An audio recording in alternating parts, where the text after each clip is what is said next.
Kita sudah belajar tentang dua perkataan Yesus dan kayu salib. Yang pertama adalah, Bapa, ampunilah mereka, mereka tidak tahu apa yang mereka perbuat.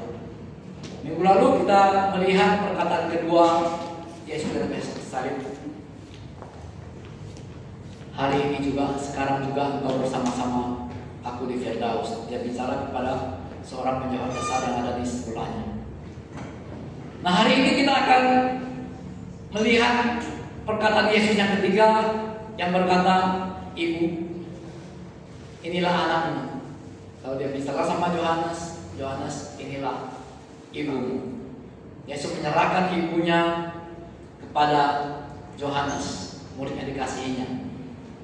Dia tidak menyerahkan kepada anak adik-adiknya, adik-adik Yesus yang dilahirkan oleh rahim yang sama, tapi dia justru menyerahkannya kepada Yohanes. Lebih kurang 17 tahun Maria bersama dengan tinggal bersama Yohanes sampai dia meninggal.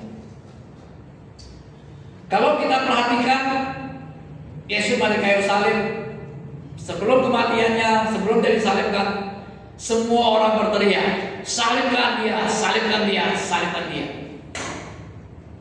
Ibaratnya itu suara demokrasi, suara orang banyak. Suara orang banyak tidak selalu benar. Bahkan suara orang banyak itu tidak bisa dipercaya. Itu orang-orang yang berteriak, salibkan Yesus, salibkan dia, salibkan dia. Saya percaya juga banyak orang yang sama ketika Yesus naik keledai di Yerusalem. Mereka berteriak, Hosana anak Daud, Hosana anak Daud. Tapi tidak lama kemudian mereka juga yang berteriak, salibkan dia, salibkan dia, salibkan dia.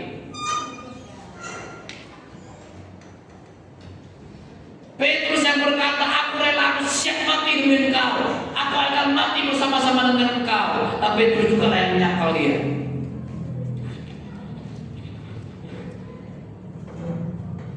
Dalam perjalanan dari Getsemani sampai ke Golgota, dia dicambuk, dia dihajar, dia dihajar habis-habisan, darahnya tercurah sepanjang jalan, tubuhnya tercabik-cabik.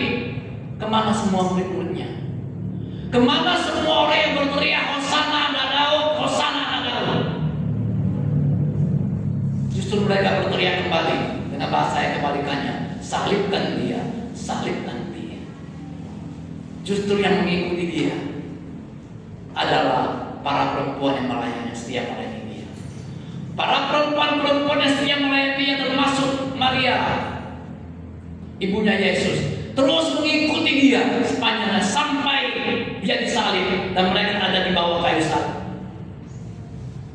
Nah, salah satu perempuan itu adalah Maria yang melahirkan dia. Semua orang yang menyalibkan dia, Kayafas, Pilatus, para prajurit, tidak bisa mendengar firman-Nya, karena dia tidak mau berfirman kepada mereka, karena mereka tidak layak untuk mendengar firman-Nya.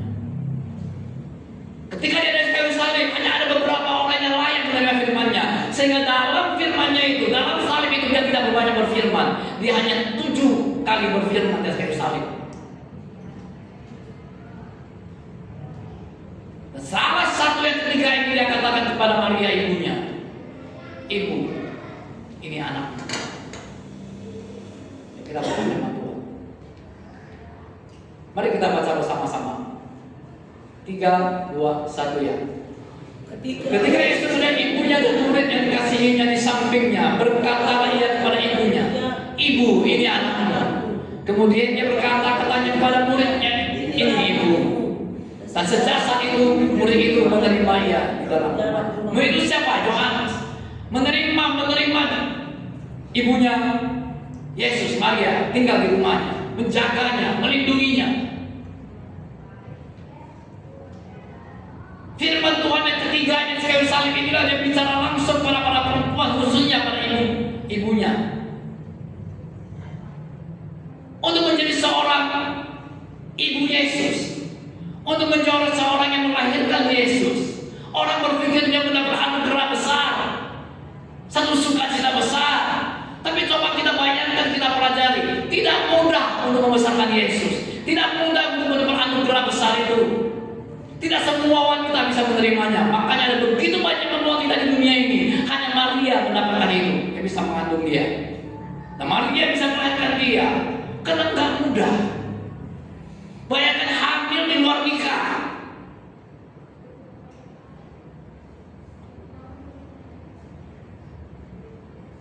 Setelah itu dia dihina pasti.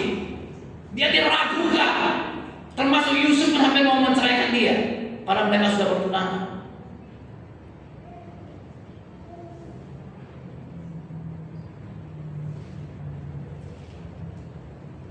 Hanya ada satu wanita di dunia ini yang mampu.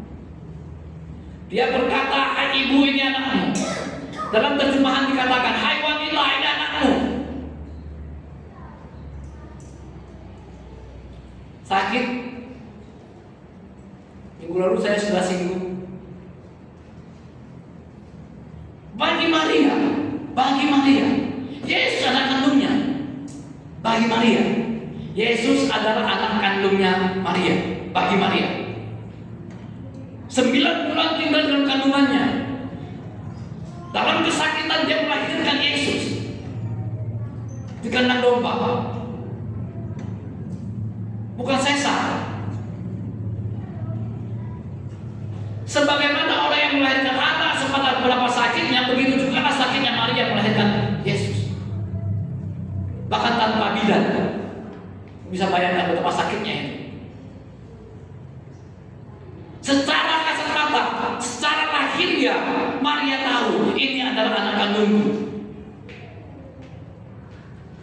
Tapi detik-detik kematiannya, dia menyebut Maria dengan kata, "Wahai wanita, ini anakmu."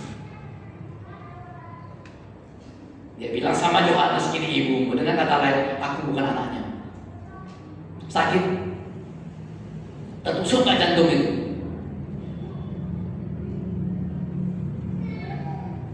Tertusuk jantung itu. Mama Grace, bagaimana suatu saat anugerah bilang, "Hai wanita, bagaimana perasaan ibu?" Bagi Maria itu anak kandungnya, tapi bagi Yesus tahu dia bukan anak kandung saya. Nanti kita akan pelajari tusukan demi tusukan ke jantung menyerang dan pembuluh hatinya, satu demi satu yang dialami oleh Maria. Hanya Maria yang mampu bertahan, wanita lain tidak bisa. Oleh sebab itu, Maria yang mendapat anugerah untuk mengandung Yesus. Karena Tuhan tahu enggak semua wanita bisa. Dari semua hujatan, dari semua penderitaan, tusukan-tusukan yang menghantam ke jantungnya, yang paling berat adalah ketika dia mesti melihat anaknya disiksa. Sepanjang jalan dari Getsemani menuju Golgota, dia terus mengikuti dari belakang dengan wanita-wanita yang lain. Yang laki-laki pada kabur semua, tinggal Yohanes.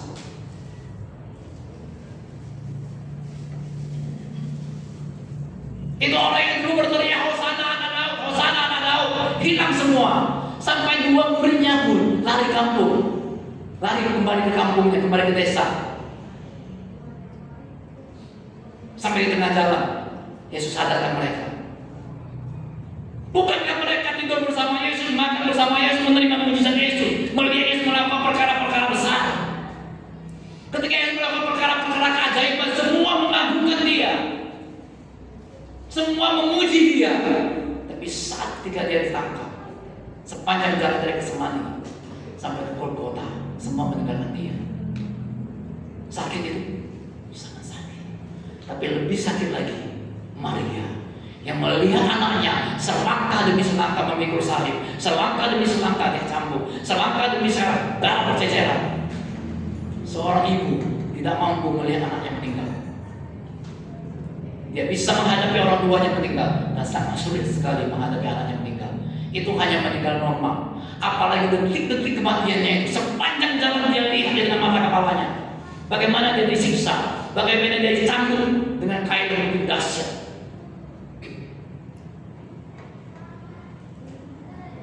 Itu sebuah penderitaan yang sangat luar biasa ditanggung oleh Maria, sehingga lahirlah. Makanya kadang-kadang orang Katolik begitu memuliakan Maria, saya sadar lahir.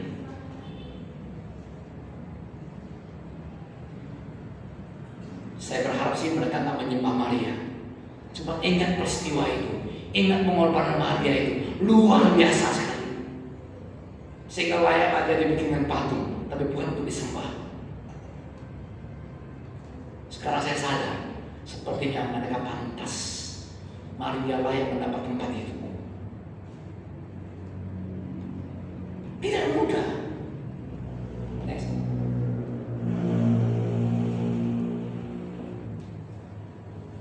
Kalau kita seperti saya katakan tadi,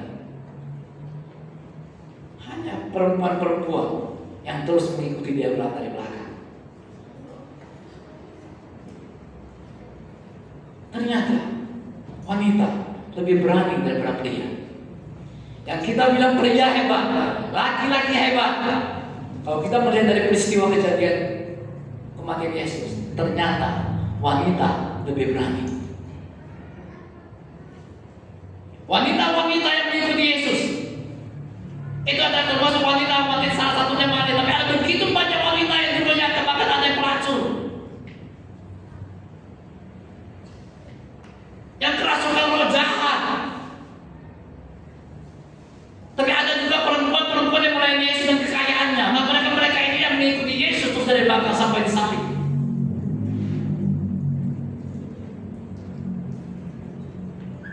Muridnya sangat luar biasa yang namanya Petrus, yang berkata, aku siap mati demi engkau. Juga hilang, entah kemana. Yang akhirnya kita tahu, akhirnya Petrus kembali ke Galilea jadi nelayan. Kenapa kemana Matius? Kenapa kemana Andreas? Kemana Thomas? Kalau Judas sudahlah, tapi kemana mereka semua? Yang dulu berkata engkau adalah Tuhan dan Rajaku, bukan dengan pengakuan, ada pengakuan engkau adalah Tuhan dan Rajaku. Mereka tahu semua itu. Mereka melihat musuh-musuh besar terjadi. Ternyata ketika ada persoalan lari semua.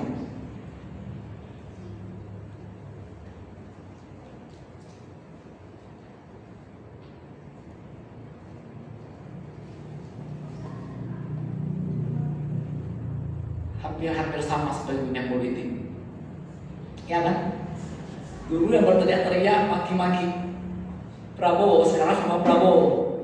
Dulu yang menyanjung-janjung Jokowi, sekarang maki-maki Jokowi. Sama-sama suara terbanyak, maka saya kira suara terbanyak itu enggak menunjukkan kebenaran. Demokrasi yang menentukan adalah orang banyak. Di dalam Tuhan, orang banyak tidak menentukan. Gara-gara suara orang banyak itulah Yesus disalibkan. Bukan karena kebenaran, bukan karena keadilan, tapi karena suara orang banyak.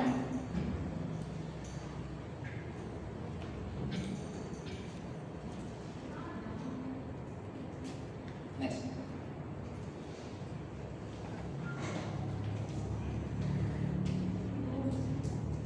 Sedalam perjalanan menuju ke Yerusalem, ke Golgota, perempuan-perempuan yang mengikuti dia lalu Yesus berbalik kepada mereka dan berkata, hai putri-putri Yerusalem, janganlah kamu menangisi aku, melainkan tangisilah dirimu sendiri dan anak-anak.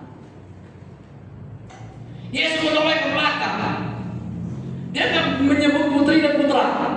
Putri-putri Yerusalem artinya hanya wanita-wanita yang mengikuti dia, yang laki-laki nangis semua.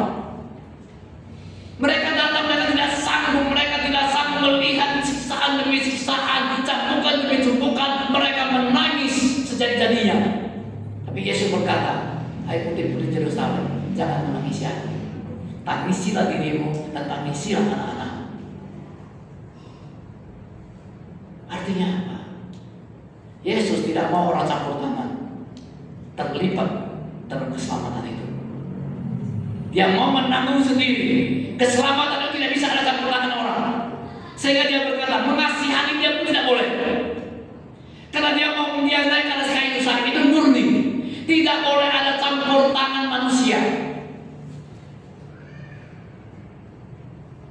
Dia sudah tahu dia siap naik atas kayu salib. Kalau dia melihat orang mengikuti dia, perempuan-perempuan yang melayani dia, mengikuti dia, sampai menangis, menangisi dia. Wajar saya rasa, kita melihat. Kita nonton videonya menangis, apalagi kok benar-benar jadi pada saat itu. Tapi Yesus menoleh dan berkata, hai putri-putri Yerusalem, jangan menangisi aku. Dengan kata lain, ini memang sudah harus naik ke sana. Kalian tidak boleh campur tangan. Tidak ada boleh campur tangan manusia dalam hal keselamatan. Makanya keselamatan tidak boleh, tidak ada campur tangan manusia di situ. Itu mutlak anugerah Tuhan. Sampai ketika dia mati pun, dia minta orang jangan tangisi dia. Secara manusia tidak mungkin kamu tangisi.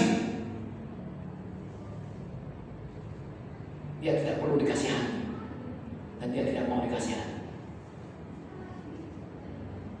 Dia mau semuanya itu dia pikul sampai di atas salib untuk keselamatan.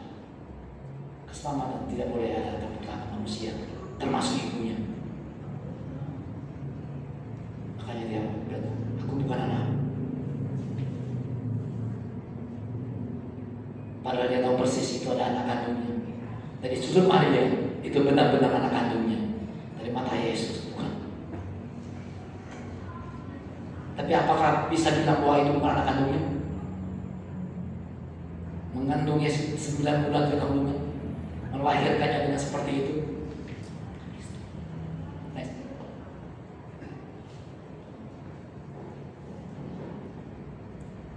Jadi Kristus menanggung dosa, tidak memerlukan simpati dari manusia.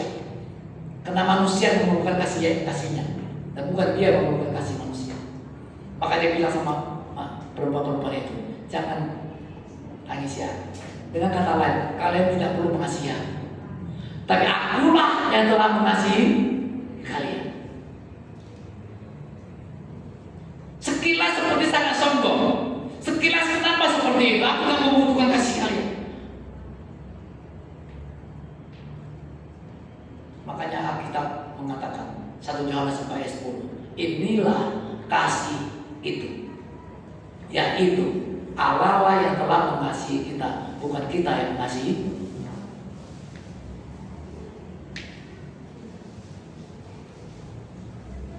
Makanya berkata kepada mereka, lihat dirimu gak perlu dikasihani, aku gak perlu kasihani. Kira-kira seperti itu.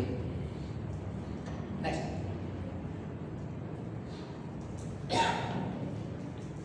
Manusia tidak ada sedikit pun mempunyai bagian dalam mengerjakan keselamatan. Sedikit pun tidak ada. Termasuk ketika dia dalam perjalanan menuju ke salib, dia tidak izinkan orang mengasihani dia. Sampai sekecil itu. Karena tidak boleh sedikit pun ada campur tangan manusia di situ. Karena dia naik ke salib itu mutlak. Lanjut. Apa yang dialami Maria selama melayani Yesus sampai di salib? Yang saya katakan tadi, jantungnya rasanya senantiasa tertusuk, yang tidak bisa kita alami. Yang pertama, ketika Yesus hilang, kerumunan orang hilang. Setelah dalam perjalanan, Maria dan Yusuf melihat Yesus hilang. Waktu itu dia umur 12 tahun. Yang namanya orang tua pasti gelisah. Lalu mereka balik ke Yerusalem mencari Yesus. Lalu mereka ketemu dengan Yesus. Ketika setelah bertemu itu, mereka bilang seperti ini, mengapa kamu mencari aku? Ya, kenapa kau berbuat seperti itu? Mengapa? Papanya sama mamanya bilang, kenapa engkau berbuat seperti itu? Hilang dari kami, kira-kira seperti itu. Lalu Yesus menjawab, jawabnya kepada mereka, mengapa kamu mencari aku? Tidakkah kamu tahu bahwa aku harus berada di rumah? Seandainya anakmu yang ngomong seperti itu kepada kamu, bagaimana perasaan? Hancur nggak? Ini anak yang dia lahirkan, anak yang dia kandung, anak yang dia besarkan sampai usia 12 tahun.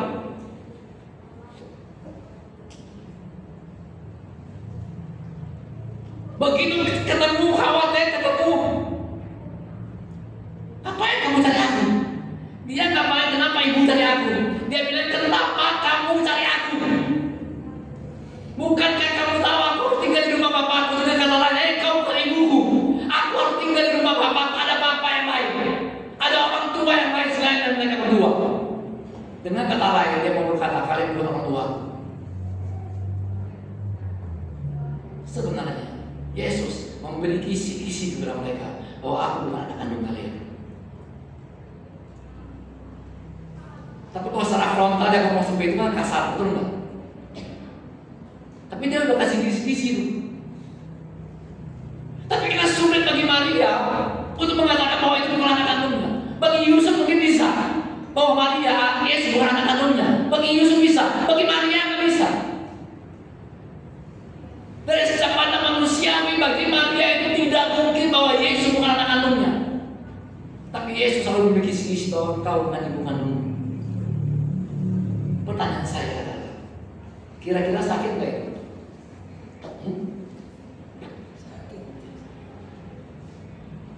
Kalau kita baca ayat selanjutnya, Maria menyimpan perkara itu di dalam bayangkan. Dia sampai nggak berani ngomong lalu, tapi dia ingat, dia simpan kata-kata Yesus itu, dia simpan dalam hatinya. Mungkin dia tidak bicara sama Yusuf, sama Yusuf pun dia tidak bicara, tapi dia simpan perkara itu di dalam hatinya. Di ayat 49.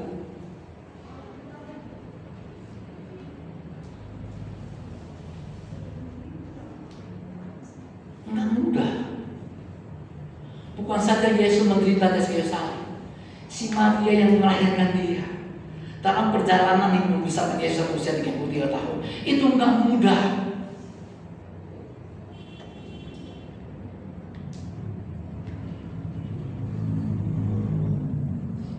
Sampai disalib pun dia berkata, hai wanita,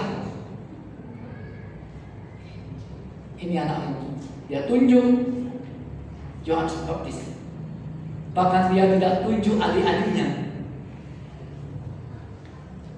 yang lahir dari rahim yang sama. Pertanyaannya adalah, kenapa sih? Kan ada adik-adiknya kan? Di Nazaret. Kenapa justru orang Galilea satu ini? Pasti kita tahu kenapa. Ya kan? Ya semua orang Nazaret, adik-adiknya ada Nazaret. Lahir dari rahim yang sama.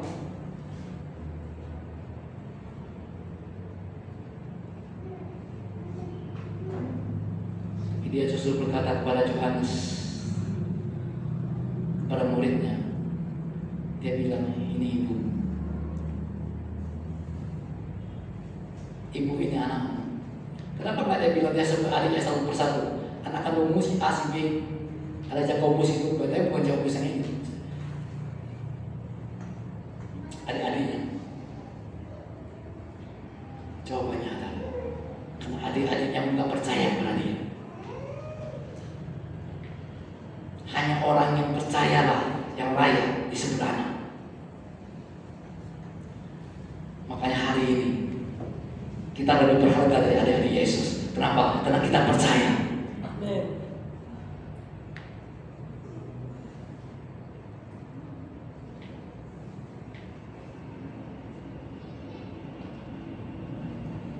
Kita disebut anak-anak Allah karena kita percaya. Orang yang tidak percaya, dia layak di hadapan Tuhan. Tergantung seberapa banyak kau berbuat baik. Bukan saya katakan berbuat baik itu tidak perlu. Perbuatan baikmu tidak bisa membuat kau menjadi anak Allah. Bahkan kalau selamat pun nggak bisa. Perbuatan baik adalah manifestasi dari hasil kita sebagai anak Allah. Maka kita berbuat baik. Kau nggak bisa selamat dengan kau berbuat baik. Jangankan hukum Tuhan, hukum dunia ini ada tidak bisa diselesaikan dengan berbuat baik, betul nggak? Contohnya Edi tabrak lampu merah, pengadilan, hadiri sidang di pengadilan. Lalu kau bilang, sebelum saya langgar lampu merah, aku baru kasih sembako loh ke panti asuhan. Aku baru kasih makan anak yatim piatu 15 juta. Aku baru ini, aku baru itu. Bisakah itu menghapus kesalahanmu hanya melanggar lampu merah? Dendanya cuma 50.000 itu. Tapi yang kamu habiskan untuk membeli anak-anak yatim piatu udah puluhan juta. Apakah dengan alasanku seperti itu? Lalu hakim bilang, oh iya ya, kalau begitu ya kamu bebas, mau sampai tendang. Bisa seperti itu? Apalagi hukum Tuhan. Makanya banyak agama dengan berbuat baik, dengan harapan bisa mengurangi dosa dia. Tidak bisa.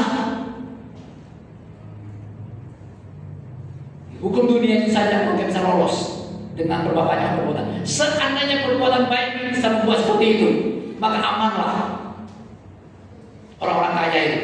Orang miskin neraka semua. Tapi di mata Tuhan enggak seperti itu. Kau bisa selamat, kau harus menjadi orang percaya. Hati-hati, sekarang ada presiden Kristen progresif, aneh-aneh aja. Badannya tato semua. Saya tidak menyangkali bahwa tatonya nggak bisa jadi pendeta. Ya silakan lah, banyak juga orang bertato jadi pendeta juga apa-apa, kan banyak preman jadi pendeta. Dan kau yang ngawur menciptakan sebuah Kristen yang namanya Kristen progresif. Semua pendeta besar akan komentari masalah itu. Nggak bisa. Dia berkata dengan berbuat baik orang bisa selamat. Kalau berbuat baik keras apa artinya kemana yang bisa jadi salib? Nanti orang kaya semua yang ke surga. Nggak bisa. Menjaga Maria aja mereka nggak layak, ada apa bagian? Bayangkan. Yohanes, murid Yesus, dan murid yang dikasihi.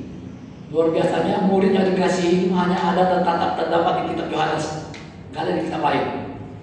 Kenapa? Memang Yohanes, murid Yesus, dia memposisikan dirinya murid yang dikasihi. Walaupun saya rasa Yesus mengasihi semua orang, ngasih ke 12 muridnya, tapi hanya satu Yohanes memposisikan dirinya sebagai murid yang dikasihi. Begitu juga kita. Semua bisa menjadi anak Tuhan. Bagaimana mari kita percaya diri kita bahwa kita adalah anak yang paling dikasihi. Lepas orang mau bilang apa percaya dia mau percaya, tapi aku memposisikan diriku adalah aku adalah anak Tuhan yang dikasihinya. Amin. Sama Yohanes juga seperti itu. Kenapa di Injil lain ditulis? Cuma Yohanes tulis. Karena kita Yohanes dia tulis. Dia punya suka-suka dia loh.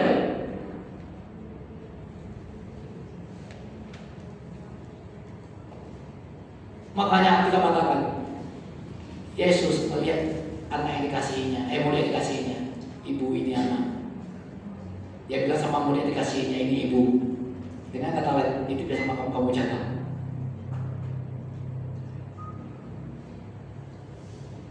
Adalah Yesus yang membesarkan dia. Yang kedua, ketika di pesta Kana, mereka kehabisan anggur. Dengan kata lain Maria bilang, mereka kehabisan anggur. Maria mau suruh dia lakukan sesuatu, entah cari di mana kek, beli di mana kek. Pokoknya kau bantu mereka kehabisan anggur.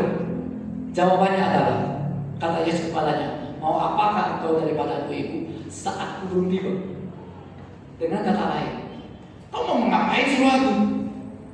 Belum tiba waktuku melakukan sesuatu. Belum tiba waktuku untuk bekerja.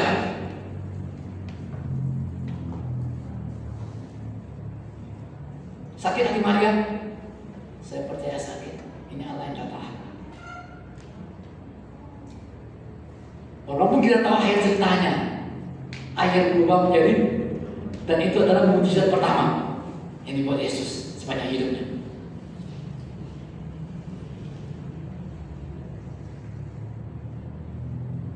Yang luar biasanya Maria bisa menerima dengan lapang dada. Misalnya Bapak Cindy suruh Cindy, pergi cari sesuatu, mereka tak ada apa, nggak mau. Memangnya nggak ada orang lain? Apa kata Bapak Cindy? Tersetuju nggak? Maria ngomong apa? Maria bilang sama pelayan pesta, udahlah nanti apa yang kamu suruh lakukan aja deh.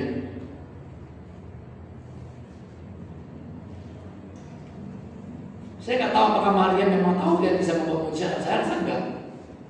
Karena belum pernah membuat mujizat. Itu belum bisa pertama. Berarti belum pernah lihat dong. Maria bisa. Saya percaya waktu itu Maria hanya ingin suruh dia berpikir supaya punya anggur aja gitu. Nggak duga bahwa itu bisa mujizat seperti itu. Maria tidak tahu. Orang dia belum pernah menyembuhkan orang. Ini adalah mujizat pertama yang dilakukan di Kana. Tapi yang dia terima,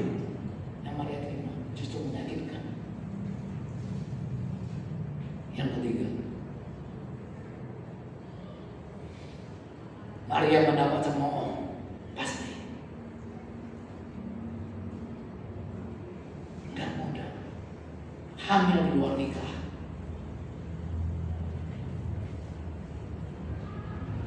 Ketika dia berkata, malaikat datang. Hai, engkau dikasihi Allah, engkau mendapat anugerah, engkau akan mengandung. Dan berilah dia nama Yesus. Tidak mudah buat seorang wanita akan menjawab, jadilah padaku seperti yang kau katakan. Enggak mudah itu. Karena resikonya sangat besar sekali. Dia bisa dilempari batu sampai mati. Itu hukum orang Yahudi pada masa itu. Hamil di luar nikah, dilempari batu sampai mati. Bukan saja dilempari batu, tapi dilempari batu sampai mati. Sebelum mati lempari terus. Untuk mengucapkan sebuah kata jawabannya mengatakan jadilah padaku seperti yang kau katakan, itu tidak mudah. Bahkan sebelum malaikat yang sama datang kepada Maria, malaikat yang sama ini sudah datang kepada Zakaria yang juga mandul istrinya Elisabeth. Doamu sudah dijawab. Engkau akan memiliki seorang anak, begitu dalam Yohanes. Mana mungkin? Yohanes imam besar. Zakaria imam besar. Kalau dibandingkan Zakaria dengan Maria dari segala segi rohani dan apa-apanya, ini ketua sinode, imam besar, Hippolytus, yang setelah terus berdoa supaya punya anak. Tapi ketika firman Tuhan datang kepadanya, engkau akan mempunyai anak, Elisabeth akan mengandung, berilah dia nama Yohanes. Mana mungkin? Aku sudah tua, istriku sudah tua, mana mungkin bisa melahirkan anak? Lebih mudah seharusnya bagi Yohanes menjawab, jadilah, amin, semoga terjadi. Aku percaya, harusnya kan seperti itu. Sering kan suami istri. Tapi bagi Maria, seorang anak gadis, umur 17 tahun, lebih kurang, seumur Cindy, seumur orang ini.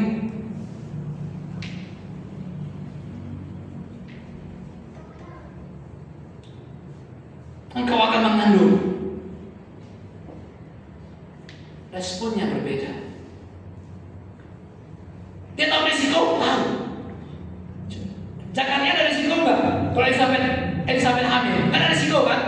Malah terjadi heboh kan? Buktinya ketika dia hamil heboh. Sampai orang bilang, jadi apa nanti anak ini kalau sudah besar? Orang tetangga saya bilang, jadi apa nanti anak ini? Tidak heboh. Nggak ada risiko. Maria nggak ada risiko. Yang beresiko besar ini justru berkata, jadilah padaku seperti yang kau katakan. Beranikah kita tetap berkata kepada Tuhan apapun yang terjadi? Ketika firman Tuhan datang, kita berkata, jadilah padaku seperti yang kau katakan. Kita jangan risiko. Tuhan bilang, aku akan kasih kapal pesiar kepada engkau. Kamu aja gak berani jadilah padaku seperti yang kau katakan. Berani? Hah? Berani gak? Tiba-tiba Tuhan bilang sama kamu, anugerah, Tuhan bilang sama kamu, aku mau kasih kapal pesiar sama kamu. Kau berani bilang gak? Jadilah padaku seperti yang kau katakan. Ini suara Tuhan apa bukan? Gue pasti. Ya kan? Hanya untuk yang baik saja engkau susah mengatakan jadilah padaku seperti yang kau katakan. Konon seperti Maria yang ada resikonya. Tapi Maria tetap berkata, jadilah padaku seperti yang kau katakan.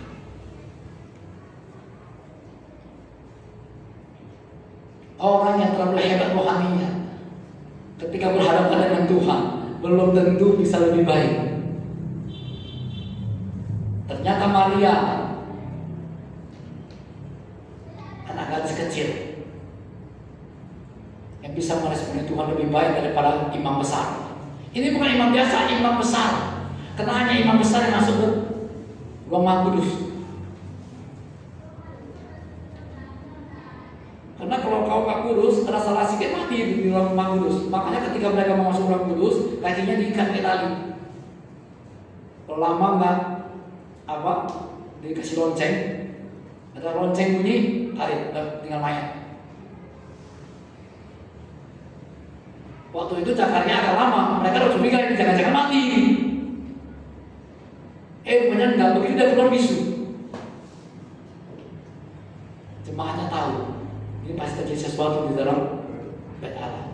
Tapi saya percaya dalam tafsiran para jemaatnya pasti negatif, ya kan? Jadi bisu pasti negatif dong. Ini sudah terjadi sesuatu di dalam ruangan Maha Kudus. Ternyata bukan yang positif. Hanya saja Zakaria tidak percaya. Seandainya Zakaria bilang, ya terima kasih Tuhan, engkau menjawab doa, dia nggak bisa.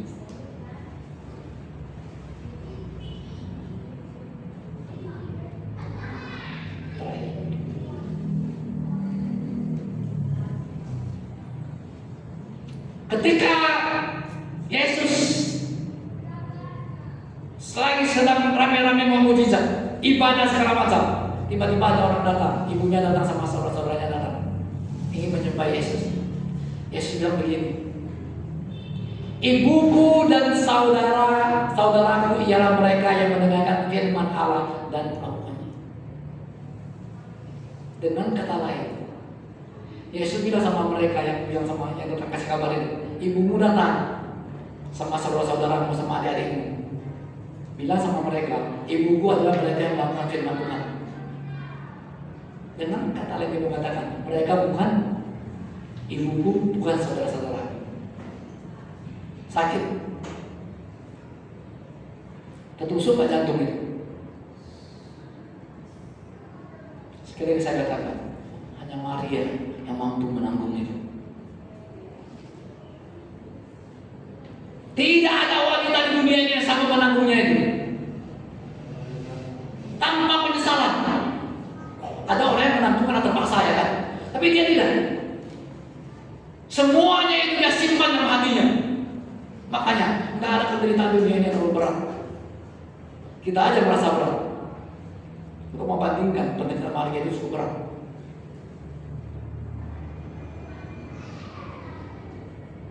Dari semua tusukan-tusukan di jantungnya ini, yang paling terakhir paling mengerikan adalah dalam perjalanan dari Getsemani ke Golgota yang dia ikut dari belakang. Dia melihat dengan mata kepalanya. Dia sudah dipasang mahkota duri, tancap, lalu darah berceceran. Itu kain yang besar-besar itu, cambuk yang berduri dibas, ditarik. Tubuhnya tercabik-cabik, berceceran di mana-mana. Darahnya sepanjang jalan, darah semua. Dia lihat dengan mata kepalanya.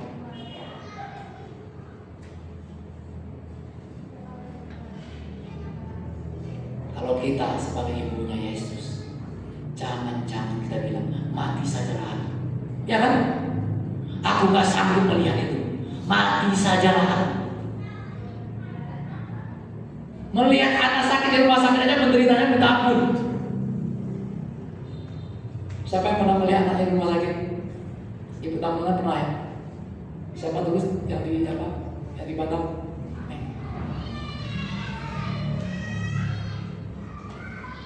Siapa bisa melihatnya?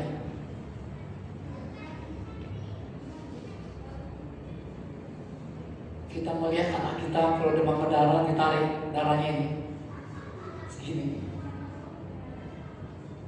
langsung kita memalingkan wajah kita. Betul nggak? Saya waktu setiawan kena demam berdarah setiap hari. Suster datang tarik segini. Begitu mulai tarik, aku memalingkan wajah. Nggak sama aku melihatnya. Itu hanya disentuh pakai ini sampah kawan murid,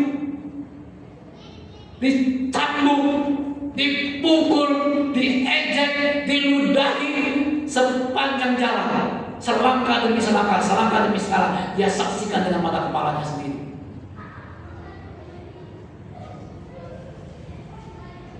Tapi ketika Yesus sudah meninggal dikuburkan, dia tidak mati. Ahli biologi memprediksi 17 tahun kemudian dia meninggal. Dan Yohanes murid Yesus menjaga Maria selama 17 tahun tanpa penginjilan. Setelah Maria meninggal, Yohanes baru mulai penginjilan. Waktu itu di antara 12 murid, Yohanes adalah yang paling muda. Kira-kira usianya 17-18 tahun. Jadi murid Yesus. Dia paling muda. Karena dia adalah murid yang dikasihi. Dia mati paling tua.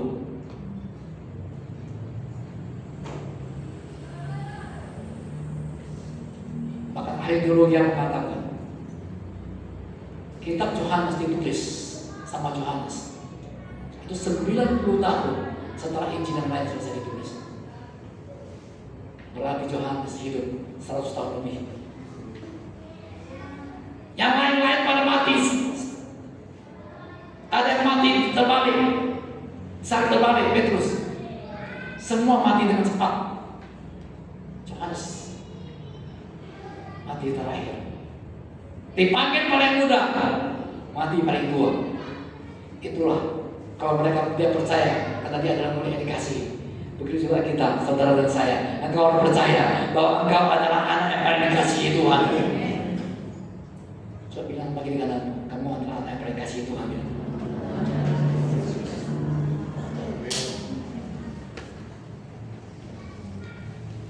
Kalau murid yang paling dikasihi dia banyak umur, apalagi anak. Jadi Yohanes baru murid tuh. Di antara murid Yesus, Yohanes juga lah yang paling banyak menulis kitab. Di antara 12 ini. Dia tulis kitab Yohanes, Injil Yohanes, 1 Yohanes, 2 Yohanes, 3 Yohanes, kitab Wahyu. Dan dia juga lah yang mendapat pewahyuan tentang akhir zaman di Pulau Patmos.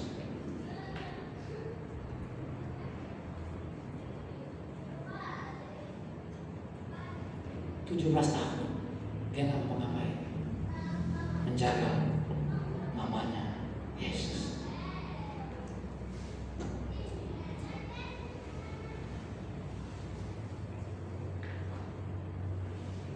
Luar biasa. Maria perempuan yang luar biasa. Makanya nggak heran saya katakan orang Katolik begitu memuliakan, mendudukan Maria di suatu posisi yang sangat bagus. Apakah mereka menyembah Maria atau tidak menyembah Maria itu saya tidak tahu. Mudah-mudahan tidak. Menurut mereka sih tidak. Mereka hanya ingat akan Maria yang mengandung ibunya. Tapi kalau kita pelajari hari ini, bukan saja sekedar mengandung, tapi ada begitu banyak penderitaan, hantaman-hantaman pedang yang menghantam ke jantungnya. Dia pertahankan itu.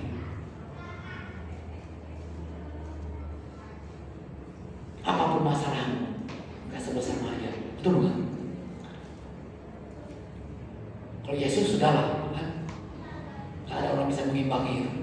Tapi Maria pun bisa. Gak heran ketika Yesus bangkit, perempuan-perempuan juga lah yang pertama melihat dia bangkit. Yang laki-laki pada berondok semua. Mereka berondok. Maka ketika perempuan-perempuan lari ke tempat mereka berondok itu, mereka ketuk pintu.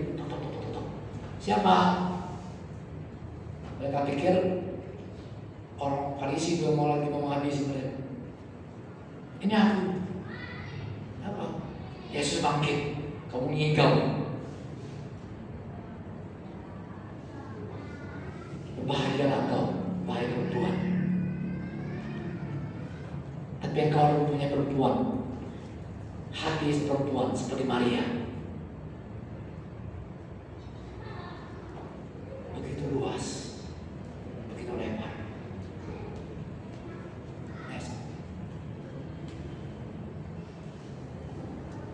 Kembali, Yesus tidak mau campur tangan orang lain atau kamu manapun di dalam pekerjaan ilahi. Meskipun itu adalah ibu yang paling dekat dengan dia. Di sinilah bagi seorang ibu tertusuk dari anaknya yang punya sikap tidak menganggap dia sebagai seorang ibu. Ini tidak gampang bagi Maria dan melakukan itu salah.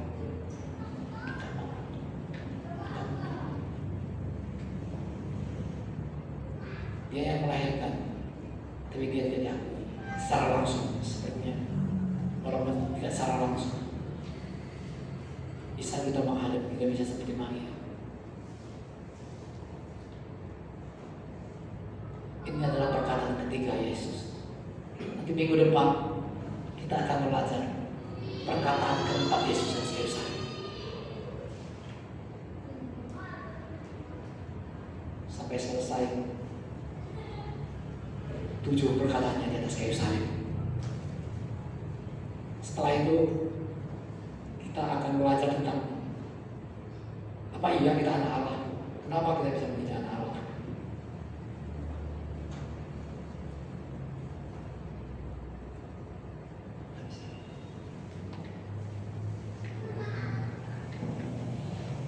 Namun tusukan-tusukan itu tidak lebih besar dari tusukan yang diterimanya ketika mendengar dan melihat Kristus dijatuhi hukuman mati.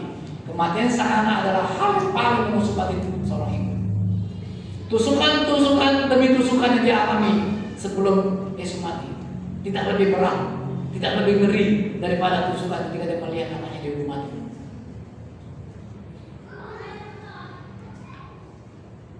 Anak dihukum mati, kita pengedar narkoba aja, mereka berteriak-teriak, betul nggak? Padahal anaknya pengedar narkoba dihukum mati. Tidak semua orang tua bisa menerima itu. Ini anak yang tidak salah, yang apa dihukum mati, berat nggak ini? Sangat berat.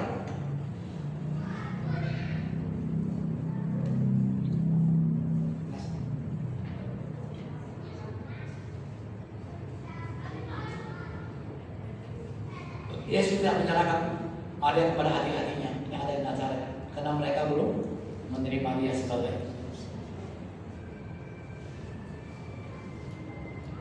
Jadi orang yang tidak menerima Yesus sebagai Tuhan dan Juru Selamat tidak bisa menerima tugas penting. Ketika engkau menerima Yesus Tuhan dan Juru Selamat, engkau lahir baru, engkau menjadi anak Allah. Pada saat itulah engkau menerima tugas penting. Menjaga ibu Yesus itu tugas penting. Tapi dia tidak menyerahkannya kepada adik-adik yang mempunyai ibu yang sama, tapi dia justru menyerahkan kepada muridnya. Selesai. Yang sama barang siapa belum menerima Yesus, orang tidak berhak menerima tugas kerohanian, sekalipun hubungan antara Anda dengan orang yang sudah menerima Tuhan itu dekat sekali. Hubungan Maria dengan adik-adik Yesus masih dekat. Hubungan Yesus sama adik-adiknya juga dekat. Tapi orang Nazaret, bukan hanya adik Yesus, semua orang Nazaret tidak percaya Yesus.